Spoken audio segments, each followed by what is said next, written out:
احوال اور کرینے کو مد نظر رکھتے ہوئے، سیاق و سباق کو مد نظر رکھتے ہوئے خوب غور و فکر کر کے ہم نے یہ نتیجہ نکالا ہے کہ شاید ثمن سے یہاں پر مراد روپیہ ہی ہو۔ بائع اور مشتری میں سے کسی نے وضاحت کی ہے کہ ثمن سے مراد کیا ہوگا، تو پھر اس لیے ہم اس کو قطعی نہیں کہہ سکتے، ظنی، اس لیے اس کے اندر غلطی کا احتمال ہے۔ ورنہ اگر خود ان لوگوں نے صراحت کر دی ہوتی کہ ثمن سے ہماری مراد یہ ہے تو پھر تو اس کے اندر قطعیت ہو جاتا، اب اس کا مراد ہونا یقینی ہوتا، اس کے اندر کوئی غلطی کا احتمال نہ ہوتا۔ تو مسئلہ کیا تھا کہ کوئی آدمی ہندوستان کے اندر ہے اور ہندوستان کے اندر وہ کسی بیچنے والے کے پاس گیا، بیچنے والے سے کہتا ہے کہ مجھے قلم دو، میں تمہیں 10 فلوس دوں گا۔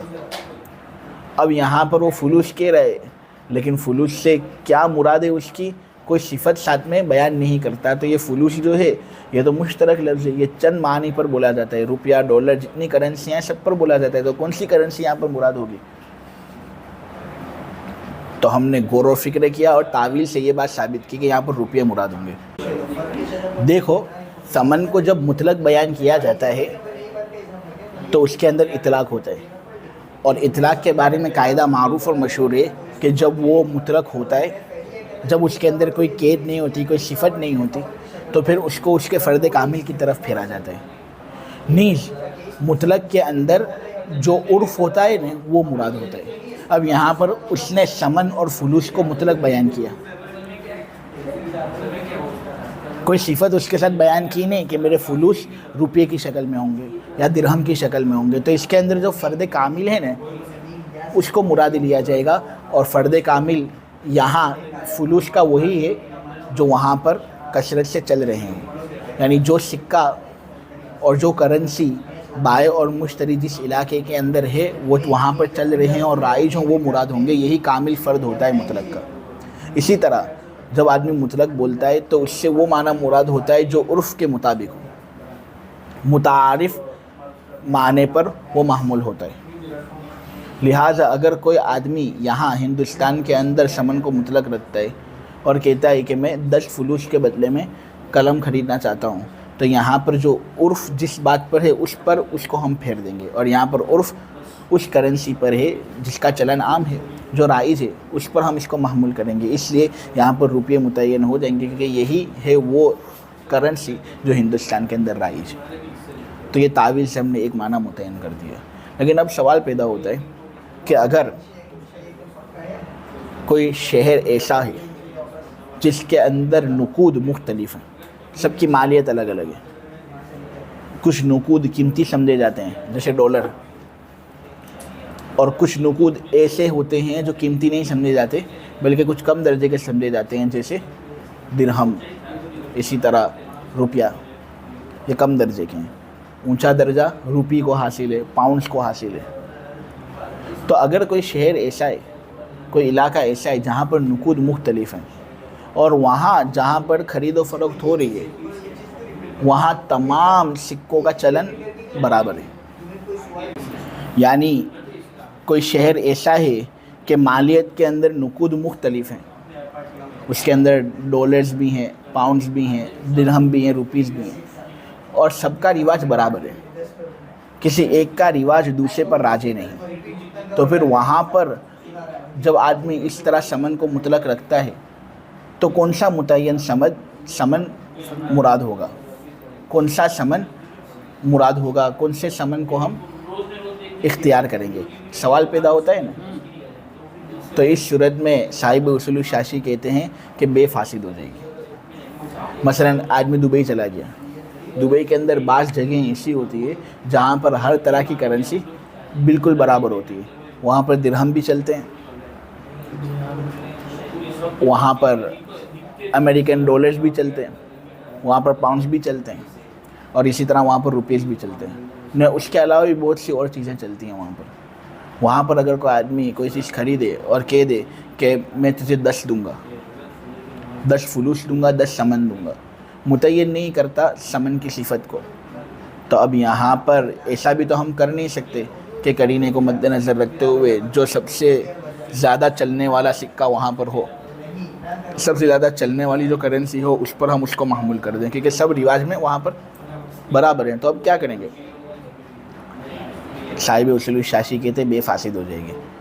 اس لیے کہ اگر ہم اس کے مطلق لفظ ثمن سے ڈالر بھی مراد لے لیں، درہم بھی مراد لے لیں، پاؤنڈز بھی مراد لے لیں، روپیز بھی مراد لے لیں، تو یہ تو ایک لفظ سے چند معنی کا بیک وقت مراد ہونا ثابت ہو گیا، اور یہ تو عموم مشترک ہے، جس عموم مشترک کی اجازت احناف کے یہاں نہیں۔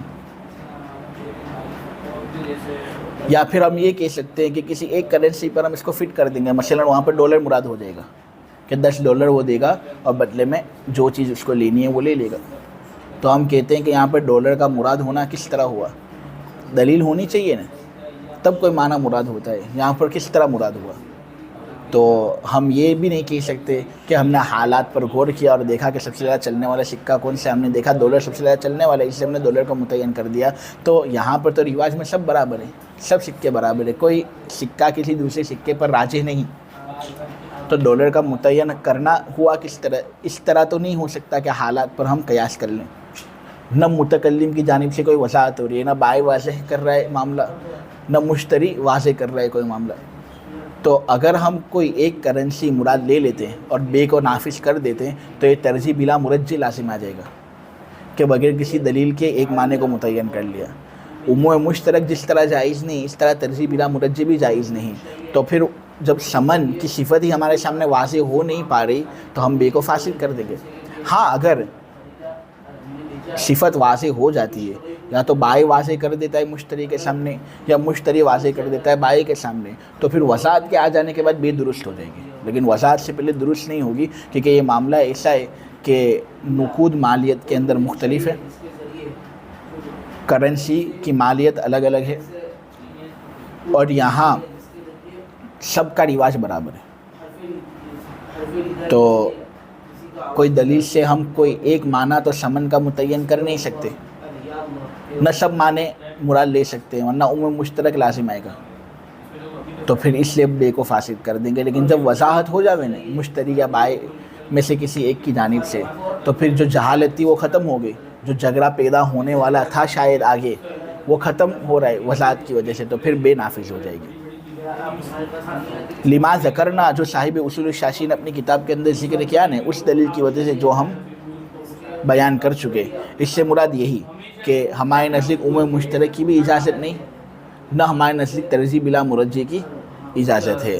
تو اس وجہ سے اگر نقود مختلف ہوں اور سب کا رواج برابر ہو تو پھر بے فاسد ہو جائے گی۔ ترجمہ آپ لوگوں کے سامنے کر دیتا ہوں عبارت کا۔ احکام کے اندر مؤول کی مثال وہ ہے جو ہم نے کہا کہ جب کوئی آدمی بے کے اندر مطلقاً ثمن بیان کرتا ہے تو وہ ثمن شہر کے سکے میں سے جو سکہ سب سے زیادہ رائج ہے اس پر محمول ہوگا۔ مؤول کی مثال احکام کے اندر وہ بات ہے جو ہم نے کہی کہ جب کوئی آدمی بے کے اندر ثمن کو مطلقاً بیان کرے تو وہ ثمن شہر کے سکے رائج پر محمول ہوگا، اور یہ تعین تعویل کے طریقے پر ہوگی، یعنی اس کے اندر کوئی دلیل قطعی ہمارے پاس نہیں ہے، دلیل ظنی کے ذریعے سے ہم یہ بات ثابت کریں گے، لہٰذا اس کے اندر غلطی کا احتمال ہوگا۔ تو جب تک غلطی ہمارے سامنے واضح نہیں ہوتی تب تک تو عمل کرنا اس پر واجب، لیکن جب غلطی واضح ہو جائے تو پھر رجوع کرنا ضروری ہوگا۔ تو مؤول کی مثال احکام کے اندر وہ بات ہے جو ہم نے کہی کہ جب کوئی آدمی بے کے اندر مطلقاً ثمن بیان کرے تو وہ ثمن شہر کے سکوں میں سے جو رائج سکہ ہے اس پر محمول ہوگا، اور یہ تعین بطریق تعویل ہوگی۔ چنانچہ ہندوستان کے اندر اگر کوئی آدمی خرید و فروخت کرے اور وہاں پر مختلف سکے چل رہے ہوں بالفرض، تو جو سکہ سب سے زیادہ رائج ہے اس پر ثمن کو ہم پھیر دیں گے، اور وہ سکہ کون سا ہے؟ روپیہ۔ اور اگر نقود مختلف ہوں، پھر ایک بات یہاں پر ذرا محذوف ہے، سب کا رواج برابر ہو، نقود مختلف ہوں اور سب کا رواج برابر ہو، تو پھر بے فاسد ہو جائے گی اس دلیل کی وجہ سے جو ہم بیان کر چکے، اور وہ دلیل کیا ہے؟ یہ کہ عموم مشترک ہمارے نزدیک جائز نہیں، اس وجہ سے تو پھر کوئی ایک معنی متعین کر دو، لیکن اس میں پھر ترجیح بلا مرجح لازم آئے گا، وہ بھی ہمارے نزدیک جائز نہیں۔ ہاں لیکن اگر بائع یا مشتری میں سے کوئی ایک واضح کر دے، بات صفت کو واضح کر دے، تو پھر بے نافذ ہو جائے گی، جس طرح عامةً نافذ ہو ہی جاتی ہے، کوئی نہ کوئی تو واضح کر ہی دیتا ہے۔ وحمل الاقراء علی الحیض وحمل النکاح فی الآیۃ علی الوطء وحمل الکنایات حال مذاکرۃ الطلاق علی الطلاق من ھذا القبیل۔ یہاں اس عبارت کے اندر اور اس پیراگراف کے اندر بعض تفریعات آپ لوگوں کے سامنے بیان کی جا رہی ہیں، یعنی مؤول کی بعض تفریعات کو آپ لوگوں کے سامنے واضح کیا جا رہا ہے۔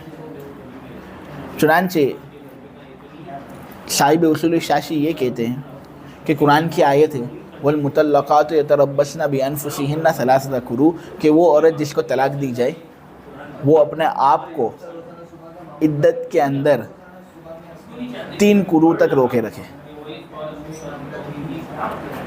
یہاں عورت کی عدت کو بیان کیا گیا ہے اور یہ بات بتائی گئی ہے کہ اس کی عدت 3 قروء ہے۔ اب احناف کہتے ہیں قروء قرعن کی جمع ہے، قرعن کا معنی حیض ہے، اس لیے وہ قروء سے حیض والا معنی مراد لیتے ہیں، اور شوافی یہ کہتے ہیں کہ قروء سے مراد طہر ہے۔ اب دیکھو قروء ایک مشترک لفظ ہے، اس کے دونوں معنی آپ کو لغت میں ملیں گے۔ طہر بھی آپ کو ملے گا یعنی پاکی جو حیض کے بعد ہوتی ہے، اور اس کا ایک معنی آپ کو حیض بھی ملے گا۔ اب یہاں عورت کو یہ بات کہی جا رہی ہے کہ تم کو 3 قروء عدت کے اندر گزارنے، اور قروء مشترک لفظ ہے، اس کے 2 معنی ہیں، ایک معنی پاکی دوسرا معنی حیض، تو کون سا معنی مراد ہے؟ تو احناف نے اپنی دلیل ظنی کے ذریعے سے قروء کا معنی حیض مراد لے لیا، اور شوافی نے اپنی دلیل ظنی کے ذریعے سے قروء کا معنی طہر مراد لے لیا۔ تو یہ جو شوافی نے طہر والا معنی مراد لیا، احناف نے قروء سے جو حیض والا معنی مراد لیا، یہ بطریق تعویل معنی مراد لیا گیا ہے، یعنی یہ مؤول ہے۔ تو جس طرح اس سے پہلے ثمن والی مثال مؤول تھی، اس طرح یہ والی مثال بھی مؤول ہے۔ تو اس پر عمل کرنا ہمارے نزدیک واجب ہوگا جب تک کہ ہماری غلطی ہمارے سامنے واضح نہ ہو جائے۔ غلطی واضح ہو جائے تو پھر ہم عمل کو چھوڑ دیں گے۔ ہم یہ کہتے ہیں کہ ثلاثۃ قروء کے اندر مراد قروء سے حیض ہے۔ وجہ اس کی ہے کہ اس سے پہلے اللہ تبارک و تعالیٰ نے ثلاثہ کا لفظ ذکر کیا ہے کہ عدت کے اندر 3 قروء گزارنے، اور ثلاثہ یہ لفظ خاص ہے جس کے مدلول کے اندر کمی زیادتی بالکل بھی برداشت نہیں، ہم کمی بھی نہیں کر سکتے، زیادتی بھی نہیں کر سکتے۔ مکمل 3 قروء گزارنے کے لیے اللہ نے کہا ہے تو ہم کو 3 قروء گزارنے ہیں۔ اب اس پر عمل اسی وقت ممکن ہوگا جب آدمی قروء سے حیض والا معنی مراد لے، ورنہ اگر طہر والا معنی مراد لیتا ہے تو یا تو کمی ہو جاتی ہے 3 سے یا زیادتی ہو جاتی ہے 3 سے، حالانکہ اللہ نے 3 قروء کا حکم دیا جس میں کمی زیادتی نہیں ہونی چاہیے۔ تو اس سے ہم نے ایک اندازہ لگایا، اس لفظ خاص سے ہم نے ایک اندازہ لگایا کہ بھئی یہاں پر قروء سے مراد حیض ہی ہونا چاہیے۔ ہم نے قطعی طور پر قروء کا معنی حیض متعین نہیں کیا۔ ہم قطعی طور پر قروء کا معنی حیض متعین کس طرح کر سکتے ہیں جبکہ اللہ تبارک و تعالیٰ کی جانب سے کچھ وضاحت ہی نہیں ہوگی؟ اللہ کی جانب سے اگر یہ بات کہی جاتی کہ قروء سے میری مراد حیض ہے تو پھر قروء سے حیض والا معنی مراد لینا قطعی ہوتا، لیکن اللہ کی طرف سے کچھ وضاحت ہی نہیں ہو، ہم نے تو سوچ کر یہ بات ثابت کی ہے کہ قروء سے مراد حیض ہے۔ تو یہ جو سوچ کر غور و فکر کر کے ہم نے جو یہ نتیجہ نکالا ہے یہ ہوتی ہے تعویل۔ تو تعویل کے ذریعے سے قروء کا معنی حیض متعین کیا۔ اسی طرح ایک حدیث بھی ہمارے سامنے تھی جو میں آپ لوگوں کے سامنے پہلے ہی بیان کر چکا، طلاق الامتی سنتان و عدتها حیضتان، کہ باندی کی طلاق 2 ہیں اور باندی کی عدت 2 حیض ہے۔ تو حدیث ہے جس کے اندر نبی کریم صلی اللہ علیہ وسلم نے یہ بات کہی کہ باندی کی طلاق 2 طلاق ہے اور باندی کی عدت 2 حیض ہے۔ اب سب کو یہ بات معلوم ہے کہ باندی اور آزاد عورت جو ہیں نا، اگرچہ ان کی عدت اور طلاق کے اندر مقدار میں فرق ہے کہ رکیت کی وجہ سے چیزوں کے اندر تنصیف پیدا ہو جاتی ہے، لیکن کیفیت کے اندر فرق نہیں ہے۔ لہٰذا باندی جب عدت حیض سے گزارے گی تو آزاد عورت کے لیے بھی عدت حیض سے ہی گزرے گی۔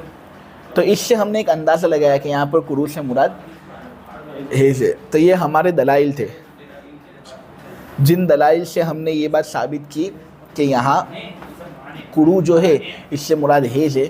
تو جب اس طرح مشترک کے چند معنی میں سے کوئی ایک معنی متعین ہو جاتا ہے اور وہ بھی غور و فکر کر کے دلیل ظنی کے ذریعے سے، تو پھر اس کو مؤول کہتے ہیں۔ اسی لیے ہم قروء سے جو حیض والا معنی مراد لے رہے ہیں، یہ حیض والا معنی مؤول ہوگا۔ اب ہم اس پر عمل کرتے ہیں، ہم ہماری عورتوں کو جب طلاق دیتے ہیں تو ان سے یہ کہتے ہیں کہ تمہاری عدت اب حیض سے گزرے گی، تو ہم اس پر عمل واجب سمجھ رہے ہیں کیونکہ ہمارے سامنے ابھی تک ہماری غلطی واضح نہیں ہوئی۔ اگر کوئی غلطی واضح کر دے تو ہم رجوع کریں گے، لیکن کوئی غلطی واضح کر نہ پایا، اس سے ہم اس پر عمل کر رہے ہیں ابھی بھی، ٹھیک ہے۔ اسی طرح ایک لفظ ہے نکاح، قرآن کے اندر اللہ تبارک و تعالی نے کہا حتی تنکح زوجا غیرہ، کہ عورت کو جب 3 طلاق دے دی جائے تو اب حلال کے لیے ضروری ہے یہ کہ وہ کسی دوسرے شوہر سے نکاح کر لے۔ یہاں نکاح کا لفظ مشترک ہے، عقد نکاح پر بھی یہ دلالت کرتا ہے جو انشاءاللہ تم لوگ بھی ایک دن کرو گے، نہیں یہ وطی پر بھی دلالت کرتا ہے۔ تو نکاح کا لفظ مشترک ہے، یہ چند معنی پر دلالت کر رہا ہے، یعنی ایک معنی عقد نکاح والا ہے اور دوسرا معنی وطی والا ہے۔ اب احناف یہ نتیجہ نکالتے ہیں کہ یہاں پر نکاح سے مراد وطی ہے، اور وطی والا معنی جو نکاح سے احناف نے مراد لیا ہے یہ مؤول ہے۔ تعویل کے ذریعے سے انہوں نے وطی والا معنی نکالا۔ انہوں نے تعویل یہ کی، غور و فکر یہ کیا، دلیل ضنی کے اندر غور و خوض اس طرح کیا کہ دیکھو اسی آیت کے اندر زوج کا لفظ آ رہا ہے، اور زوج کے اندر اگر ہم مجاز کا پہلو قطع نظر کر دیں تو اس سے تو یہ معنی نکل رہا ہے کہ وہ عورت عقد نکاح کرے تو عقد نکاح کر کے اس کا ایک شوہر اس کے لیے ثابت ہوگا، یعنی لفظ زوج سے نکاح کا معنی مستفاد ہو ہی رہا ہے، کیونکہ شوہر اسی وقت ہوتا ہے جب اس کے ساتھ عقد نکاح کیا جائے۔ اب اگرچہ وطی نہ ہو لیکن عقد نکاح اس کے ساتھ کیا جائے تو پھر عورت کے لیے شوہر ثابت ہوتا ہے۔ تو یہاں پر زوج کہا اس عورت کے لیے جس کو 3 طلاق دے دی گئی، تو عقد نکاح کا معنی زوج ہی سے مستفاد ہو گیا۔ اب اگر ہم نکاح سے بھی عقد نکاح ہی مراد لیتے ہیں تو اس صورت میں یہ تکرار اور تاکید ہوگا، اور قاعدہ ہے کہ تکرار اور تاکید سے زیادہ بہتر تاسیس ہوا کرتی ہے، کہ نئی بات کہنا ایک ہی بات کو بار بار کہنے سے زیادہ بہتر ہے۔ تو تنکیح کے اندر ہم کوئی نیا معنی مراد لے لیں جو زوج کے اندر چھپا ہوا معنی ہے اس سے الگ ہے، تو زوج کے اندر جب چھپا ہوا معنی عقد نکاح ہے تو ہم نکاح سے وطی والا معنی مراد لے لیں۔ تو اس طرح ہم نے نکاح کے متعدد معنی میں سے ایک معنی خارج کیا اور اس کو متعین کیا۔ یہ ہم نے قطعی طریقے پر ثابت کیا کہ اللہ تبارک و تعالیٰ کہہ رہے ہیں کہ بھئی یہاں پر اس آیت میں نکاح سے مراد میری وطی ہے، اللہ کہہ رہے ہیں ایسی بات نہیں، یہ تو خود ہم نے ہماری سوچ کو مد نظر رکھتے ہوئے ضمنی طریقے پر یہ بات ثابت کی، تو یہ ہے مؤول۔ ہمارے سامنے حدیث تھی رفاعہ القرظی کی بیوی کے بارے میں کہ جنہوں نے اپنی شوہر کے ساتھ کچھ نافرمانی وغیرہ کی تو شوہر نے ان کو 3 طلاق دے دی۔ رفاعہ نے 3 طلاق دی تو پھر انہوں نے عبداللہ ابن زبیر سے نکاح کیا۔ عبداللہ ابن زبیر کے ساتھ جب نکاح ہوا تو انہوں نے عبداللہ ابن زبیر کو کپڑے کے ڈھونچے کی طرح پایا، نامرد پایا، اور انہوں نے عبداللہ ابن زبیر کے بارے میں یہ رائے قائم کی کہ ان کے اندر وہ طاقت نہیں ہے جو طاقت اور کی شہوت کو پوری کر سکے۔ حضور کے پاس شکایت کرنے کے لیے وہ جاتی ہے تو نبی کریم صلی اللہ علیہ وسلم ان کو کہتے ہیں کہ دیکھو اگر رفاعہ کی طرف لوٹنا ہی ہے تو پہلے یہ بات ضروری ہوگی کہ تم ذرا عبداللہ کا مزہ چکھ لو، وہ تمہارا مزہ چکھ لے۔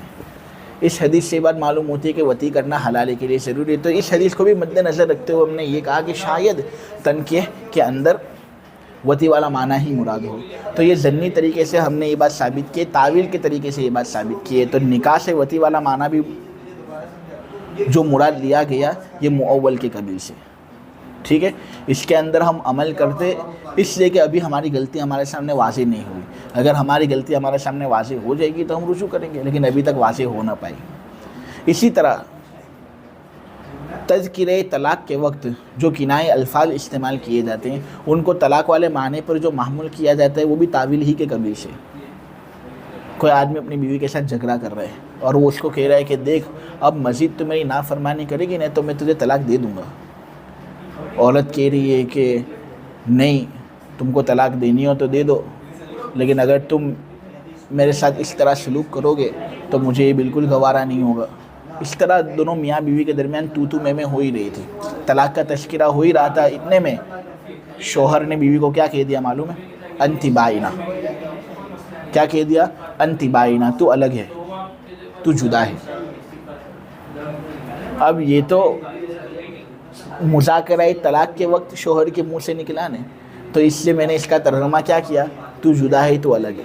ورنہ بائنا کا جو لفظ ہے نا، یہ مشترک لفظ ہے۔ اس کا ایک معنی ہے بین، اس کا دوسرا معنی ہے بیان۔ یعنی بائنا کا مطلب ایک ہو سکتا ہے تو ظاہر ہونے والی ہے، اور بائنا کا ایک مطلب ہو سکتا ہے تو جدا ہونے والی ہے۔ تو جدا ہونے والی ہے یعنی تجھے طلاق ہے، میں تو ظاہر ہونے والی ہے تو اس کے اندر طلاق کا معنی نہیں۔ لیکن ہم دیکھ رہے ہیں کہ یہ کب شوہر نے کہا؟ طلاق کا ذکر چل رہا تھا، تذکرہ طلاق کا وقت چل رہا تھا، تب شوہر نے ایسی بات کہی، تب ہم اس سے کون سا والا معنی مراد لیں گے؟ اب یہ وضاحت کیا شوہر نے کی ہے؟ کیا بیوی نے کی ہے؟ یہ وضاحت شوہر کی جانب سے ہوئی نہیں ہے۔ شوہر کی جانب سے اگر وضاحت ہوتی تو یہ قطعی ہوتا، لیکن شوہر کی جانب سے وضاحت ہوئی نہیں ہے۔ یہ تو ہم نے خود دیکھا، معاملہ دیکھا، سیاق و سباق دیکھا، اس سے ہم نے یہ معنی نکالا ہے۔ تو یہ ضمنی طریقے سے معنی نکالنا ہوا یا نہیں، تو اس کے اندر ہماری غلطی ہو سکتی ہے، لیکن جب تک غلطی ہمارے سامنے واضح نہ ہو تب تک اس پر عمل کرنا ہمارے لیے ضروری ہے۔ ہم کہیں گے طلاق واقع ہو جائے گی، اس سے بات سمجھ میں آ گئی؟ تو یہ جتنے بھی الفاظ ابھی آپ لوگوں کے سامنے بیان کیے تھے نا، یہ سب معول کی مثالیں تھیں۔ امید ہے کہ معول آپ کے سامنے واضح ہو گیا ہوگا۔ اور اقرا کے لفظ کو حیض پر محمول کرنا، آیت میں نکاح کے لفظ کو وطی پر محمول کرنا، اور تذکرہ طلاق کے وقت کنائے الفاظ کو طلاق پر محمول کرنا بھی اسی قبیل سے ہے، یعنی تعویل ہی کے قبیل سے ہے۔ یہ سب بھی معول ہے۔ اب آگے والا پیراگراف شروع کرنے سے پہلے ایک اشکال آپ کے سامنے واضح کرنا ضروری ہے۔ اشکال یہ ہوتا ہے کہ کرو سے حیض کا معنی مراد لینا اور نکاح سے وطی کا معنی مراد لینا، یہ تو تفسیر ہے، کیونکہ ہم بالکل پختگی کے ساتھ یہ مسئلہ بتاتے ہیں، بالکل قطعیت کے ساتھ یہ مسئلہ بتاتے ہیں کہ جب کوئی آدمی اپنی عورت کو طلاق دے تو اس عورت کی عدت حیض سے گزرے گی۔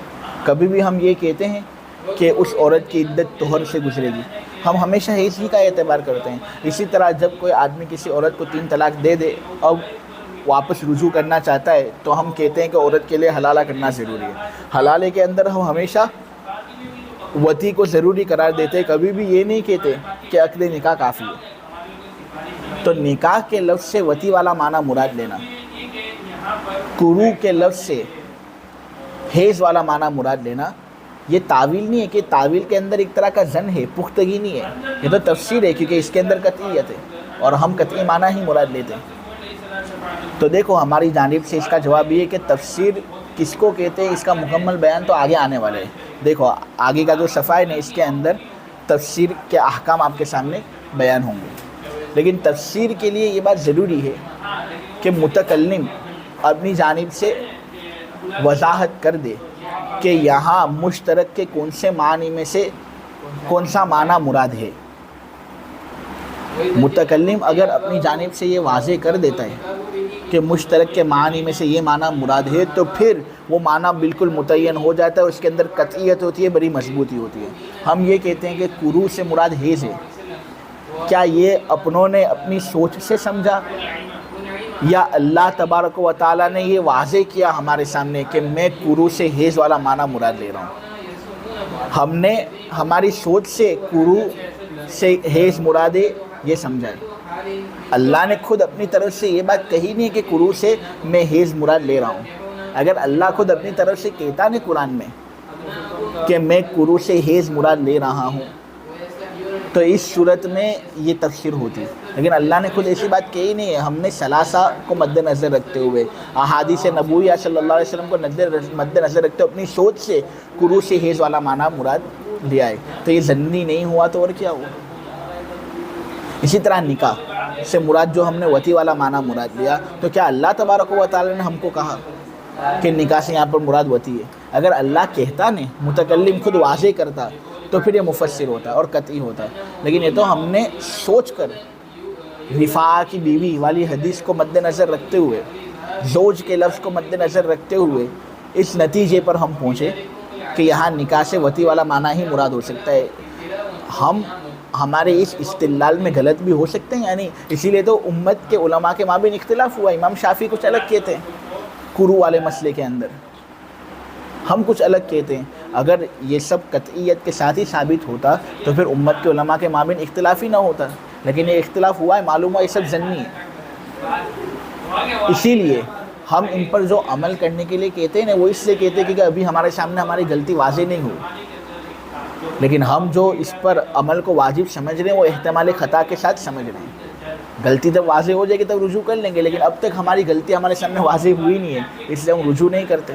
اور مسئلے دو ٹوک طریقے سے لوگوں کے سامنے بیان کیے جاتے ہیں. لہٰذا اب کسی کو کوئی اشکال تو نہیں ہوتا نا, اب کوئی یہ نہ سمجھے کہ ثلاثۃ قروء یہ آیت قطعی نہیں ہے, حتیٰ تنکیح زوجا غیرہ یہ آیت قطعی نہیں ہے بلکہ ظنی ہے, لہٰذا اب خبر واحد وغیرہ کے ذریعے سے اس پر زیادتی کرنے کی اجازت ہے. نہیں, یہ آیت اپنے اعتبار سے قطعی تو ہے فی نفسی. ثلاثہ اپنے مدلول 3 بتانے کے اندر قطعی ہے, قروء بھی قطعی ہے. لیکن جو معنی اپنوں نے قروء سے سمجھا, جو تعلق ثلاثے کے ساتھ ہم نے اس کا جوڑا اور جس نتیجے پر ہم پہنچے استدلال کے ذریعے سے, وہ ظنی ہے. اسی طرح حتیٰ تنکیح زوجا غیرہ پوری آیت قطعی ہے, خبر واحد کے ذریعے سے اس پر زیادتی کرنے کی اجازت نہیں. یہ خاص ہے. نکاح وغیرہ جو الفاظ اس آیت کے فی نفس ہی ہمارے سامنے بیان ہوئے ہیں, سب قطعی ہے اللہ کی طرف سے. ہاں, لیکن جو معنی ہم نے نکاح سے سمجھا, جو استدلال کر کے نکاح کے معنی کے نتیجے پر ہم پہنچے, وہ ظنی ہے. ٹھیک ہے, لہٰذا اس کے اندر غلطی ہو سکتی ہے. یعنی جو معنی ہم نے سمجھا اس کے اندر غلطی ہو سکتی ہے, ورنہ فی نفسی الفاظ تو بالکل قطعی ہیں. ٹھیک ہے, اب آگے والا پیراگراف شروع کرتے ہیں. وعلی ھذا قلنا الدین المانع من الزکاة یشرف الی ایسر المالین قضاء للدین. وفرع محمد على هذا فقال اذا تزوج امرأة على نصاب وله نصاب من الغنم ونصاب من الدراهم يشرف الدين الى الدراهم حتى لو حال عليهما الحول تجب الزكاة عنده في نصاب الغنم ولا تجب في الدراهم.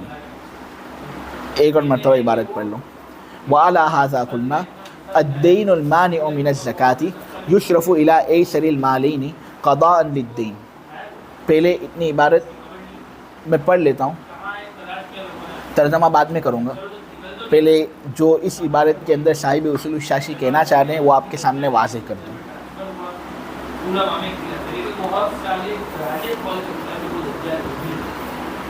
صاحب اصول الشاشی کہتے ہیں اس اصل پر ہم نے کہا. اس اصل سے مراد کیا کہ جب لفظ میں چند احتمالات موجود ہوں تو اس کو دلیل ظنی یا قرینہ وغیرہ پائے جانے کی صورت میں کسی ایک معنی میں بطریق تعویل متعین کیا جاتا ہے.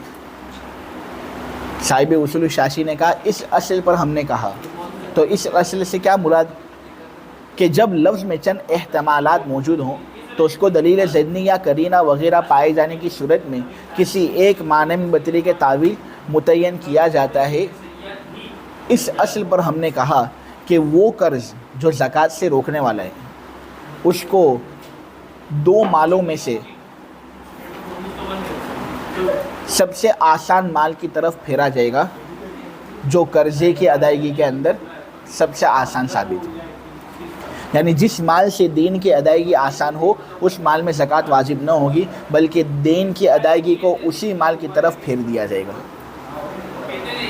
مسئلہ یہ ہے کہ دیکھو, جب کوئی آدمی نصاب کا مالک ہے, اس کے پاس مال ہے اتنا جو نصاب کو پہنچا ہوا ہے, اور وہ مال اس کی حاجت اصلیہ سے زائد ہے, کپڑے, کھانے, سواری کی جو چیزیں ہیں اس سے زائد مال اس کے پاس موجود ہے اور وہ نصاب کا مالک ہے.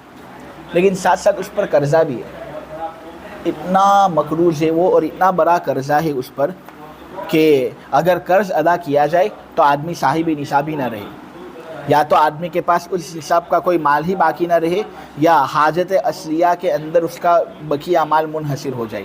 اس سے زائد اس کے پاس نہ ہو، تو یہ قرض زکوٰۃ سے مانع ہے، کیونکہ اس نے ایک نصاب زکوٰۃ کو گھیر لیا، اور جب قرض ایک نصاب زکوٰۃ کو گھیر لیتا ہے تو وہ قرض زکوٰۃ کی ادائیگی سے مانع ہوتا ہے۔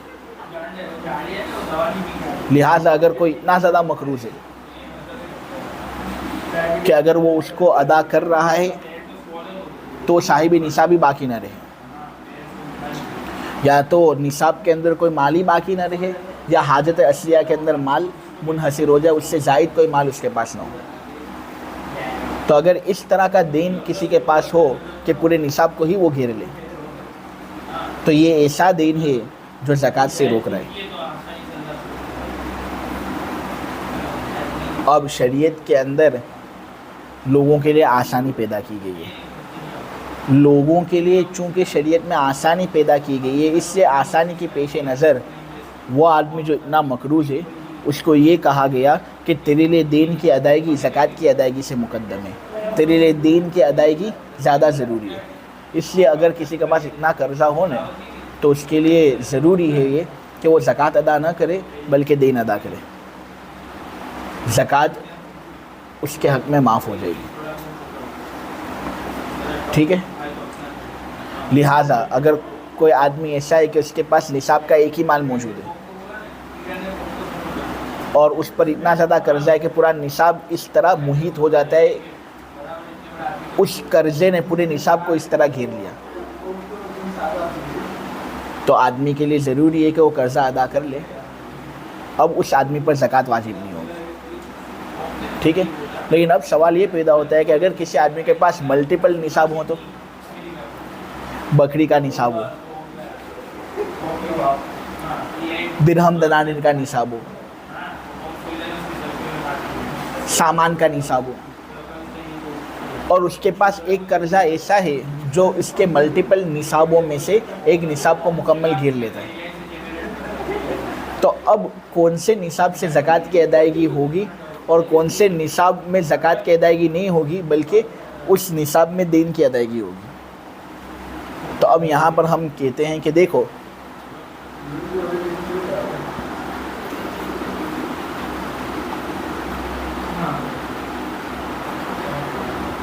آدمی قرضہ سب نصاب سے ادا کر سکتا ہے یا نہیں؟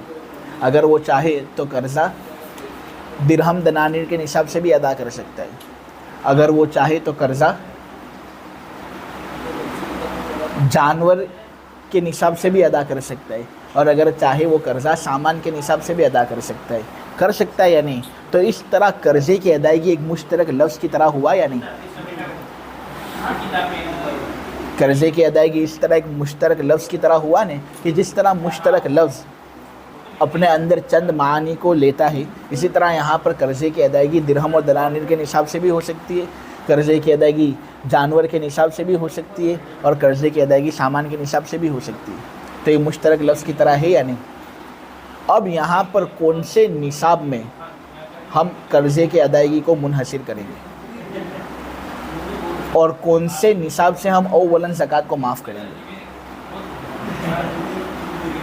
تو یہاں یہ بات بتائی جا رہی ہے کہ نصابوں میں سے جس نصاب سے قرضے کو ادا کرنا سب سے زیادہ آسان ہے نا، اس نصاب کی طرف قرضے کو پھیر دیا جائے گا اور اس نصاب سے زکوٰۃ معاف ہوگی۔ اگر باقی بچ جائے اس نصاب میں کچھ مال تو اس کے اندر زکوٰۃ واجب ہوگی، اگر باقی بچتا نہیں ہے بلکہ اتنا قرضہ ہے کہ وہ دوسرے نصاب کی طرف بھی جا رہے ہیں، تو پھر جو بقیہ نصاب ہیں ان میں سے جو سب سے زیادہ آسان نصاب ہے، جس سے قرضے کو ادا کرنا سب سے زیادہ سہل اور آسان ہے، اس کی طرف ہم قرضے کو پھیریں گے اور پھر اس نصاب میں زکوٰۃ کو ہم معاف کرتے چلے جائیں گے۔ تو میں آپ کو ایک مثال دوں کہ ایک آدمی ہے جس کا نام ہے حمزہ۔ حمزہ بڑا مالدار ہے، اس کے پاس درہم و دنانیر کا نصاب بھی ہے، سوائم یعنی جانوروں کا نصاب بھی ہے۔ حمزہ کے پاس 200 درہم ہے اور حمزہ کے پاس 40 بکریاں بھی ہیں یا 5 اونٹ بھی ہیں، لیکن حمزہ مالدار ہونے کے ساتھ ساتھ مقروض بھی ہے۔ بیچارے پر اتنا قرضہ آ گیا کہ اس قرضے نے اس کے ایک نصاب کو مکمل گھیر لیا. یعنی اتنا قرضہ ہے اس پر کہ اگر وہ قرضہ ادا کر رہا ہے نا تو ایک نصاب کا مال پورا ختم ہو جائے گا, مال کچھ باقی نہیں رہتا. تو اب اس کے پاس ملٹیپل نصاب ہیں, جانوروں کا بھی نصاب ہے اس کے پاس, اور اس کے پاس درہم و دنانیر کا بھی نصاب ہے. اب مقروض اتنا ہے کہ ایک نصاب کو اس نے گھیر لیا, تو اب یہاں پر اس کے قرضے کو درہم دنانیر والی نصاب کی طرف پھیرا جائے گا اور وہاں سے زکوٰۃ کو معاف کیا جائے گا, یا اس کے قرضے کو شوائم کے نصاب کی طرف پھیرا جائے گا اور وہاں قرضے کو واجب کیا جائے گا اور زکوٰۃ کو معاف کیا جائے گا. کیا کریں گے؟ تو ہم دیکھیں گے کہ یہ جو دو نصاب حمزہ کے پاس ہیں نا, ان میں سے کون سے نصاب کے ذریعے سے دین کی ادائیگی کرنا آسان ہے. اس لیے کہ دیکھو شریعت نے اس کا لحاظ رکھا ہے, اسی کے لیے آسانی پیدا کرنے کے لیے شریعت نے یہ کہا کہ بھائی تجھ پر قرضہ اتنا ہے تو پہلے قرضہ ادا کر لے, زکوٰۃ ادا کرنے کی تجھے ضرورت نہیں, تیرے لیے دین زکوٰۃ سے مقدم ہے. قرض ادا کرنا تیرے لیے زکوٰۃ ادا کرنے سے زیادہ امپورٹنٹ ہے, اس کے لیے آسانی ہو اس لیے. تو ہم دیکھیں گے کہ شریعت نے اتنی آسانی اس کے لیے کی ہے, تو جس نصاب کے ذریعے سے دین کو ادا کرنا زیادہ آسان اس کے لیے ہو, اسی کی طرف ہم اس کے قرض کو پھیر دیں گے اور وہاں سے زکوٰۃ معاف کریں گے. تو ہم دیکھتے ہیں کہ درہم دنانیر کے ذریعے سے قرضہ ادا کرنا زیادہ آسان, یا سوائم اور جانوروں کے ذریعے قرضہ ادا کرنا زیادہ آسان. درہم اور دنانیر کے ذریعے سے قرضہ ادا کرنا زیادہ آسان ہے, کیونکہ اس کے عین سے قرضہ ادا ہو جائے گا. کیا درہم اور دنانیر کو بیچنا پڑتا ہے اور بیچ کر کوئی چیز آتی ہے پھر اس سے قرضہ ادا ہوتا ہے, یا اس کے عین سے, اس کی ذات سے قرضہ ادا ہو جاتا ہے؟ اس کی ذات سے قرضہ ادا ہوتا ہے یا نہیں؟ لیکن سوائم کی ذات سے قرضہ ادا ہوتا ہے, بلکہ بکریوں کو پہلے بیچنا پڑے گا, منڈی کے اندر لے جانا پڑے گا, پھر اس کے پاس جو رقم آتی ہے اس رقم سے پھر قرضہ ادا ہوگا. تو زیادہ آسان قرضے کی ادائیگی کے لیے کون سا نصاب ہے؟ درہم اور دنانیر کا نصاب. تو اب اس کا جو 200 درہم والا نصاب تھا نا, اس کی طرف ہم قرضے کو پھیریں گے اور ہم یہ کہیں گے کہ بھائی جو شوائم والا نصاب ہے اس سے تو زکوٰۃ ادا کر, اس نصاب سے تو قرضہ ادا کر, اس نصاب میں تجھ پر زکوٰۃ واجب نہیں ہوگی. اب اگر کوئی رقم بچ جاتی ہے تو اس سے زکوٰۃ آدمی ادا کر لے, نہ اگر اس میں بھی رقم نہیں بچتی, قرضہ اتنا ہے کہ دوسرے نصابوں پر بھی وہ قرضہ پھیل رہے, تو اب اگر کسی آدمی کے پاس سامان کا نصاب ہے, کسی آدمی کے پاس جانوروں کا نصاب ہے, تو اب سامان اور جانور کے نصابوں میں سے کون سے نصاب کو مقدم رکھا جائے گا؟ تو ہم کہیں گے کہ دیکھو درہم اور دنانیر یہ وہ نصاب تھا کہ قرض کو ادا کرنا اس نصاب سے سب سے زیادہ آسان تھا. اب ہم کہتے ہیں کہ اگر سامان کا نصاب کسی کے پاس ہے یا کسی کے پاس جانوروں کا نصاب ہے, تو اس کے اندر تو سب سے آسان ہوگا نا قرض کی ادائیگی کے لیے, اس کی طرف اب پھرے گا. تو اب سب سے زیادہ آسان قرض کی ادائیگی کے لیے کون سا نصاب ہے؟ سامان کا نصاب. سامان کا نصاب یہ سب سے زیادہ آسان ہے قرض کی ادائیگی کے لیے, کیونکہ سامان تو لوگ بیچتے ہیں, عام متن یہ چیز بیچی جاتی ہے اور یہ چیز بیچنے کے اندر زیادہ آسان ہے, تو اس سے رقم ملنا, اس رقم سے قرضہ ادا کرنا آسان. اب جانور, تو اب جانور کو بیچنا کافی مشکل ہے. جو لوگ جانور بیچتے ہیں ان کو معلوم ہے کہ اس کو پہلے منڈی لے جانا پڑتا ہے, اس کا دھیان رکھنا پڑتا ہے, خیال رکھنا پڑتا ہے, چارہ کھلانا پڑتا ہے, پانی پلانا پڑتا ہے. سامان کو کیا ہے؟ چارہ کھلانا پڑتا ہے, اس کو سسٹین کرنا ہوتا ہے. بکریوں کا اور جو اونٹ وغیرہ ہیں ان کو بہت خطرناک طریقے سے سسٹین کرنا پڑتا ہے, تو ان کا خیال رکھ کر ان کو بیچنا, جبکہ سامان فٹ سے بک جائے گا. تو قرض کو ادا کرنا سامان کے ذریعے سے زیادہ آسان معلوم ہوا یا نہیں؟ تو اب اگر قرضہ اس کا اتنا زیادہ ہے کہ درہم و دنانیر کے نصاب سے بھی زیادہ آگے بڑھ رہا ہے, تو پھر ہم سامان کے نصاب پر قرضے کو پھیریں گے اور زکوٰۃ کو معاف کرتے چلے جائیں گے. نہ پھر اس کے بعد اور بھی قرضہ ہے تو ہم اس پھر قرضے کو شوائم کے نصاب کی طرف پھیریں گے. پوری بات سمجھ میں آ گئی؟ اب یہاں پر قرض کی ادائیگی مختلف نصابوں سے ہو سکتی تھی, لیکن ہم نے ان مختلف نصابوں میں سے سب سے پہلے قرض کی ادائیگی کے لیے وہ نصاب چنا کہ اس نصاب سے قرض کی ادائیگی ہوگی اور اس نصاب سے اولاً زکوٰۃ معاف ہوگی، جو نصاب قرض کی ادائیگی کے لیے سب سے آسان ثابت ہوا۔ یہ بھی ایک طرح سے معول کرنا ہوا یا نہیں؟ ہم نے دلائل کے ذریعے سے غور و فکر کر کے تعویل کے طریقے پر مختلف نصابوں میں سے درہم اور دنانیر کا نصاب متعین کیا۔ لہٰذا جب تک ہماری غلطی ہمارے سامنے واضح نہیں ہوتی ہم اس پر عمل کریں گے، عمل کرنا واضح ہوگا ہمارے لیے، اس پر عمل کرنا واجب۔ ہاں اگر کوئی آدمی ایسا ہے کہ اس کے لیے درہم و دنانیر کے علاوہ کوئی دوسرا نصاب ہے کہ اس نصاب سے قرض ادا کرنا اس کے لیے زیادہ آسان، تو پھر اس کے لیے وہ نصاب متعین ہو جائے گا قرض کی ادائیگی کے لیے اور زکوٰۃ اس نصاب سے معاف ہوگی۔ ٹھیک ہے، تو یہ بھی ایک طرح سے معول جیسی مثال آپ کے سامنے ہوئی، اور اسی معول پر عمل کرنے کے نتیجے میں ایک مسئلہ ہمارے سامنے متفرع ہوا۔ ٹھیک ہے، مسئلہ سمجھ میں آ گیا یا کوئی چیز ایسی ہے جو سمجھ میں نہ آئی ہو؟ ترجمہ باقی ہے نا، ترجمہ کر لیتے ہیں۔ اور اسی بنا پر ہم نے کہا، کس بنا پر ہم نے کہا کہ جب لفظ میں چند احتمالات موجود ہوں تو اس کو دلیل ظنی یا قرینہ وغیرہ پائے جانے کی صورت میں کسی ایک معنی میں بطریق تعویل متعین کیا جائے گا۔ تو یہاں پر مختلف نصاب تھے، ان مختلف نصابوں میں سے کوئی ایک نصاب ہم نے متعین کر دیا، نہیں وہ نصاب ہم نے متعین کیا جو قرض کی ادائیگی میں سب سے زیادہ آسان ثابت ہوتا ہے۔ تو اسی بنا پر ہم نے کہا کہ وہ قرضہ جو زکوٰۃ سے مانے ہے اس کو پھیرا جائے گا دو مالوں میں سے اس مال کی طرف جو قرض کی ادائیگی کے اندر سب سے زیادہ آسان ثابت ہو، یعنی جس مال سے دین کی ادائیگی آسان ہو اس مال میں زکوٰۃ واجب نہیں ہوگی بلکہ دین کی ادائیگی کو اسی مال کی طرف پھیر دیا جائے گا۔ وفرع محمد علی ھذا فقال اذا تزوج امرأة علی نصاب وله نصاب من الغنم ونصاب من الدراهم يشرف الدين إلى الدراهم حتى لو حال عليهما الحول تجب الزكاة عنده في نصاب الغنم ولا تجب في الدراهم۔ بہت آسان مسئلہ ہے۔ امام محمد نے جو اصل ابھی گزری نے اسی پر ایک اور مسئلہ متفرع کیا۔ امام محمد رحمۃ اللہ علیہ نے یہ بات کہی ہے کہ وہ قرضہ جو وجوب زکوٰۃ سے مانے ہو اس کو نصابوں میں سے اس نصاب کی طرف پھیرا جاتا ہے جس نصاب سے قرضے کی ادائیگی کرنا سب سے زیادہ آسان ہو۔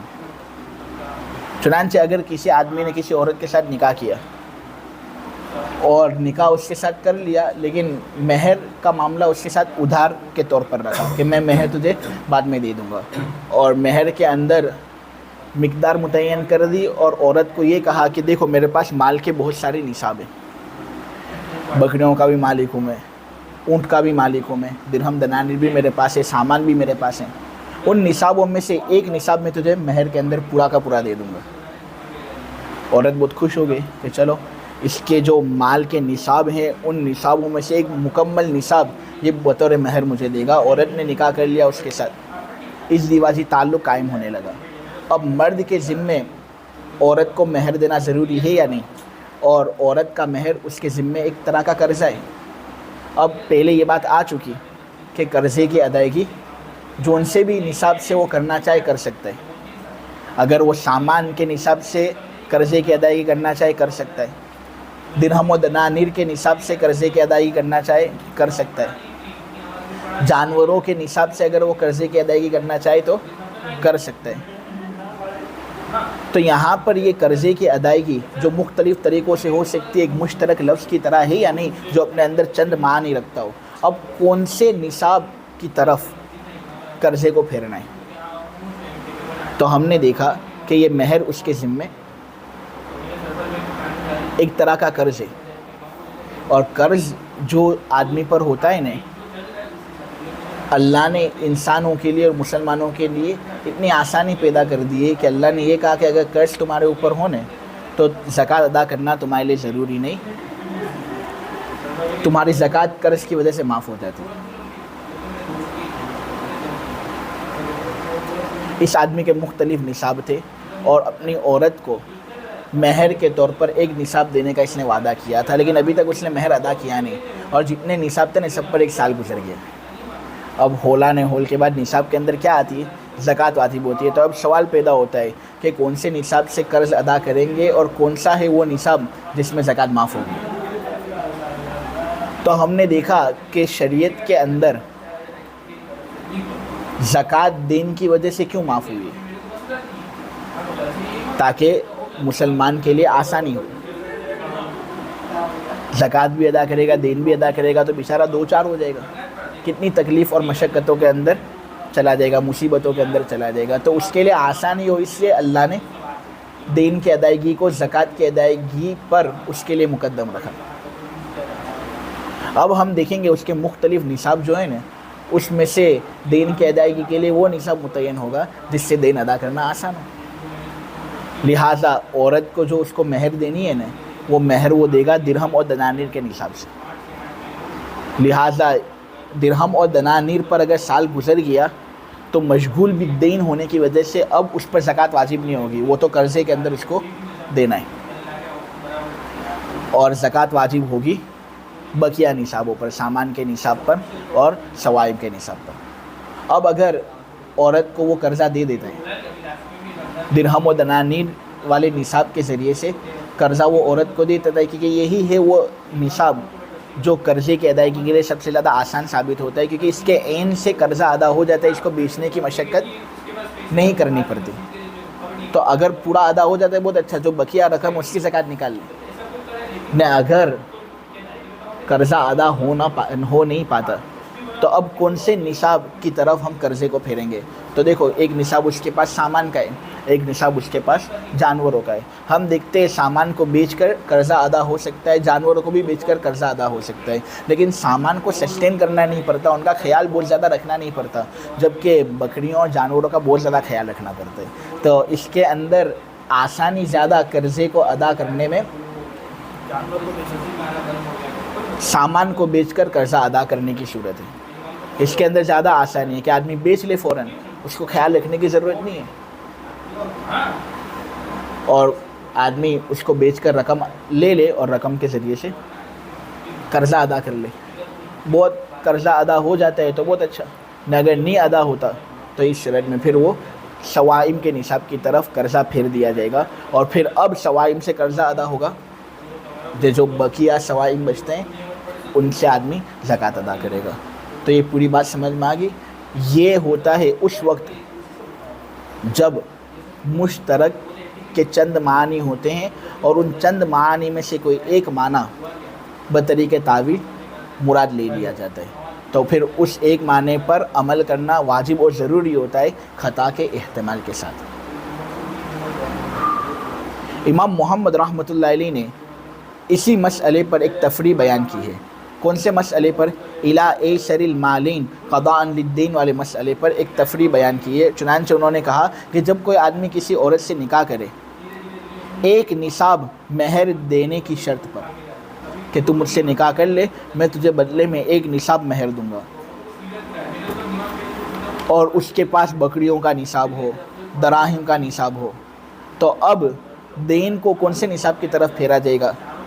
تو یہاں دین کی ادائیگی ایک طرح سے لفظ مشترک ہوا، اس کے چند معنی، ان ایک معنی میں سے ایک معنی متعین کرنا ہے، تو دین کو پھیرا جائے گا دراہم کی طرف، یہاں تک کہ اگر ان دونوں پر سال گزر جائے تو زکوٰۃ اس کے یہاں بکری کے نصاب کے اندر واجب ہوگی، اور دراہم کے اندر واجب نہیں ہوگی، کیونکہ دراہم والا نصاب مشغول بالدین ہے، اسے تو قرضہ ادا کرنا ہے، تو اس سے قرضہ ادا کریں گے۔ اس طریقے سے معول کا بیان آپ کے سامنے مکمل ہو گیا۔